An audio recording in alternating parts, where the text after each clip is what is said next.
Welcome to TCTV News for the week of August 17th, 2026. I'm Ian Dolan. And I'm Erin Bresnahan. So, it's been a while since our last recording. I'll say, and a lot has happened since then. We'll see if we can fit all of the news into this recording. We also have to cover the newer parts of the show. You may notice a couple of new segments in the news show this week. Well, that's because TCTV News will now include segments about digital equity. So technically, the Massachusetts Broadband Institute, or MBI, is a sponsor for the show. Okay, now that's out of the way. Where should we start with the local news? How about we start with the most popular topic around town? Ah yes, the beavers. No. I was gonna say the district-wide meeting. Oh, right, that. Why did you think I was gonna say the beavers? I'll explain later. Let's start with the meetings. On August 3rd, the Narragansett Regional School District hosted a meeting for both Templeton and Phillipston to vote on the school budget for fiscal year 27. What was the issue? Templeton previously approved one budget number and Phillipston didn't approve it, and neither town approved a tax override for any additional school funding. Yeah, after that it gets more complicated too. The school committee has made significant cuts to their budget. There are many line items that have had significant double-digit increases that are out of their control. Insurance costs, out-of-district tuitions, and retirement costs account for a significant portion of the money that the school is asking for. People who come to the senior center looking for someone who will listen.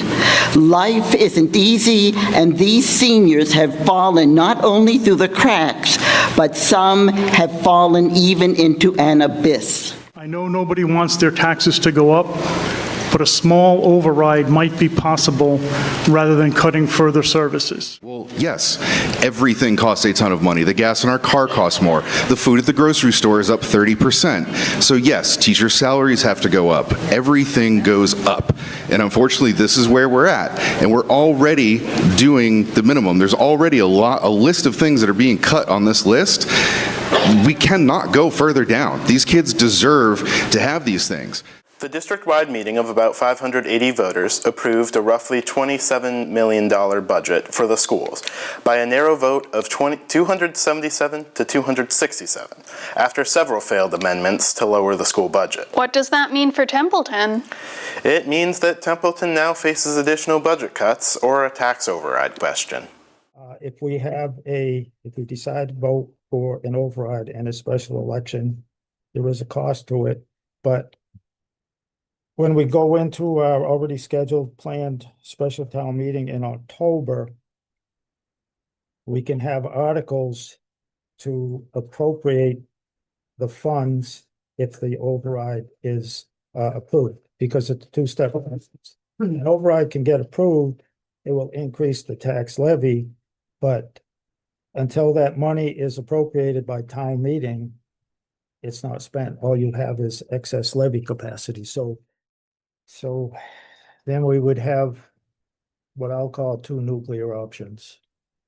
Decimate departments, or I can't believe I'm even going to say this, but it's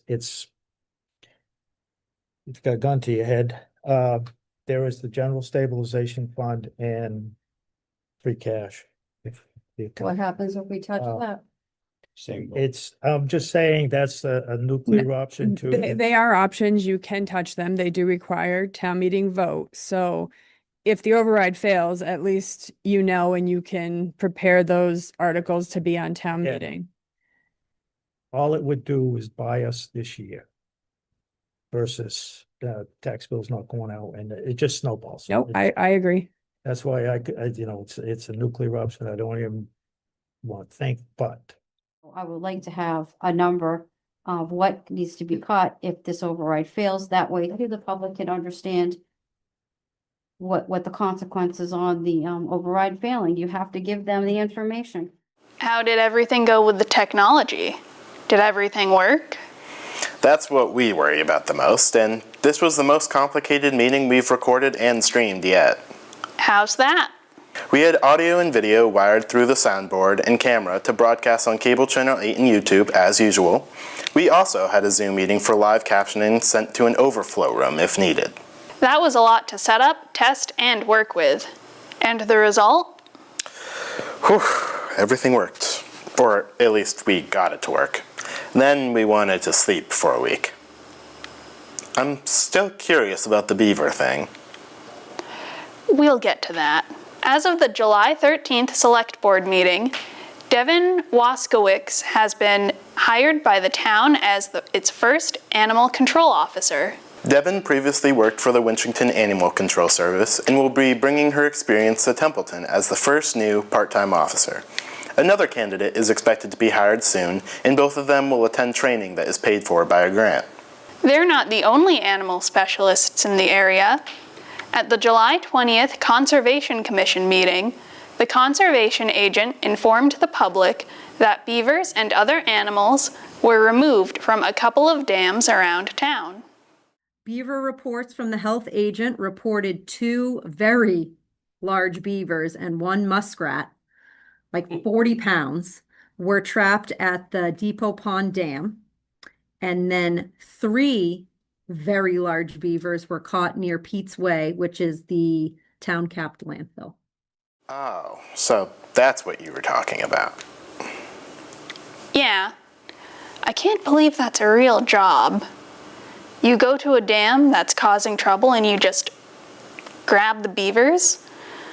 I know it's more involved than that, but how do you get ready for work in the morning when that's your job? Well, my question is, why isn't that part of the animal control officer's responsibilities? You need special certifications and permissions for it. Beavers and their dams are protected in Massachusetts. Why is that? It's because removing or disrupting dams can have a major impact on the surrounding environment. You know, like disturbing a waterway or draining a pond. That makes sense. With all of the animal-related problems we've had in town over the years, we could have a whole segment devoted to that. We've had the pigs, the roosters, and the bears are always a problem. We can't forget the dogs and the dog trials. Ah yes, the infamous dog trials. And the frogs. What frogs? Don't you dare, Aaron. Yes, we've had our share of animal escapades here in Templeton. But doggone it, we're in a rural community and this is how things are out here. Just because we're a rural community doesn't mean that we should be left behind. I completely agree, and that's why TCTV is working on educational videos promoting digital equity. Right now, we are focusing on media literacy.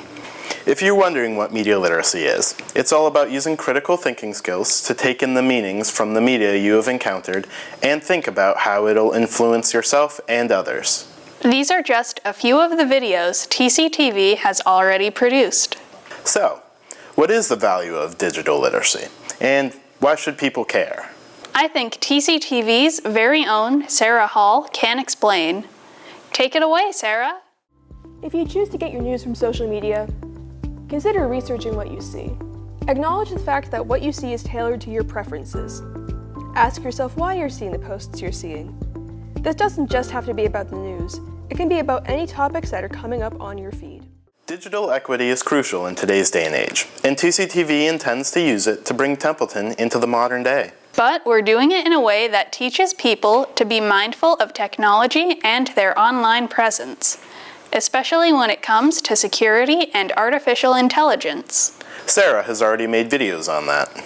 Be prepared to see more on digital equity and literacy in the news show, residents. We'll be talking about it a lot. Now, back to the meeting news. At the June 15th Select Board meeting, the board approved the hiring of a new Department of Public Works director. We have a new DPW director, new ACOs, and a newly renovated library. How long will that last with the cuts Templeton has to make? We can only wait for what decisions the Select Board will make. Hopefully, the Templeton Community Services will survive this budget cycle. But TCTV will still cover all of the local content we did before. We're just adding more information for residents to benefit from and enjoy. Speaking of local content, we've covered several local events in the past few months. The National Play Outside Day and Craft Fair on August 1st, local crafters, live musicians, and Parks and Rec Commission gave residents lots of things to do outside. TCTV was there for the day, and Sarah and Izzy got to go on a nature scavenger hunt. The Templeton Cultural Council hosted and sponsored the Concerts on the Common series again. They gave the stage to 3 bands over the summer. Solar Eclipse, Forever Fab, and Oakland Stroke brought songs from genres like Americana, R&B, and the Beatles. The Beatles are a band, not a genre. Actually, some would argue that the Beatles would make their own kind of music.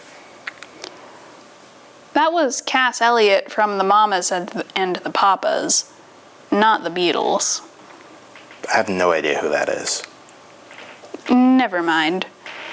We had a lot of fun at the concerts, and we'll be releasing videos of them in the future. On top of that, TCTV is working on a video exhibiting arts and culture in Templeton, also sponsored by the Templeton Cultural Council.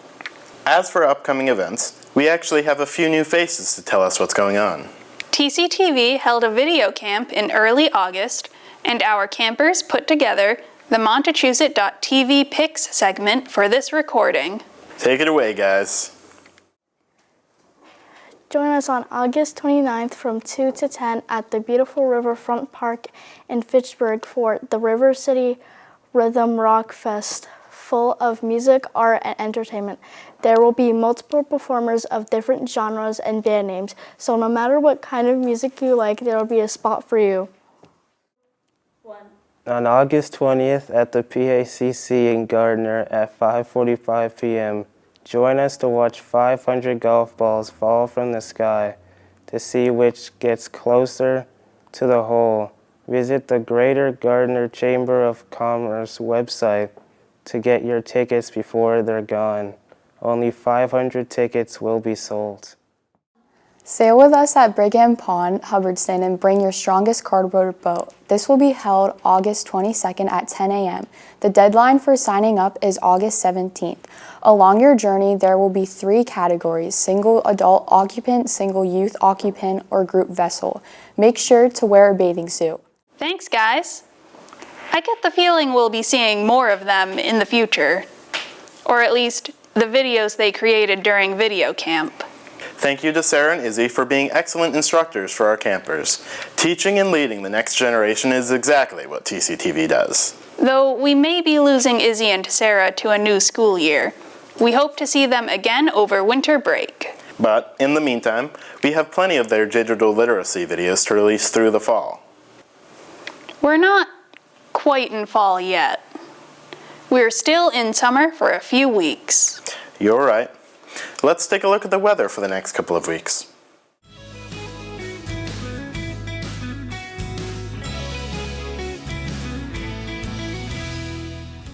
In the event of a heat wave, you can contact Templeton CERT about cooling centers in our area. Templeton remains in a level 2 significant drought status.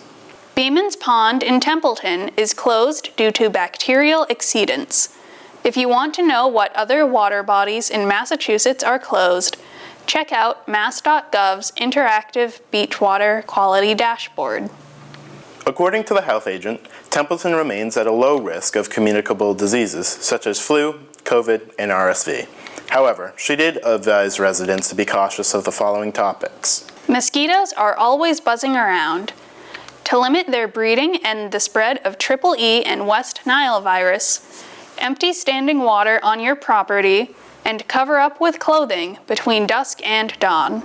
If you have any questions about health issues in Templeton, you can contact the health agent. The Board of Health is working on a draft bylaw concerning the creation of data centers. We may have an update on that in a future news recording.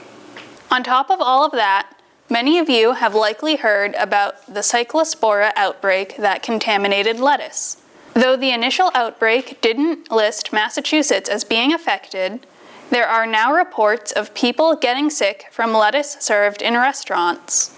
If you think you may have been exposed or are showing symptoms, please contact a medical professional immediately. I think I'll be staying away from salads for a while, just to be safe. I can understand that. Hopefully this is resolved soon. Is that everything? Yep. Actually, no. We still have to announce the upcoming meetings. Right, the meetings. How could we forget? Upcoming meetings in Templeton covered by TCTV include the Select Board will meet on August 24th. The Planning Board will meet on August 25th. The Board of Health will meet on September 1st. The Advisory Committee will meet next on September 3rd. I wonder if the Select Board will schedule more meetings to decide what extra cuts they have to make for FY27 now. What on earth was that? I believe that was our producer, Hannah, who is also the meeting coordinator, slamming her head against the wall. All right. I think now would be a good time to wrap this up. Couldn't agree more. This has been TCTV News for the week of August 17th, 2026. I'm Ian Dolan. And I'm Erin Bresnahan. Stay tuned for more updates on local events, town services, and the fiscal year 27 budget. And thanks again to Sarah and Izzy and our video campers for their help producing this recording of the show.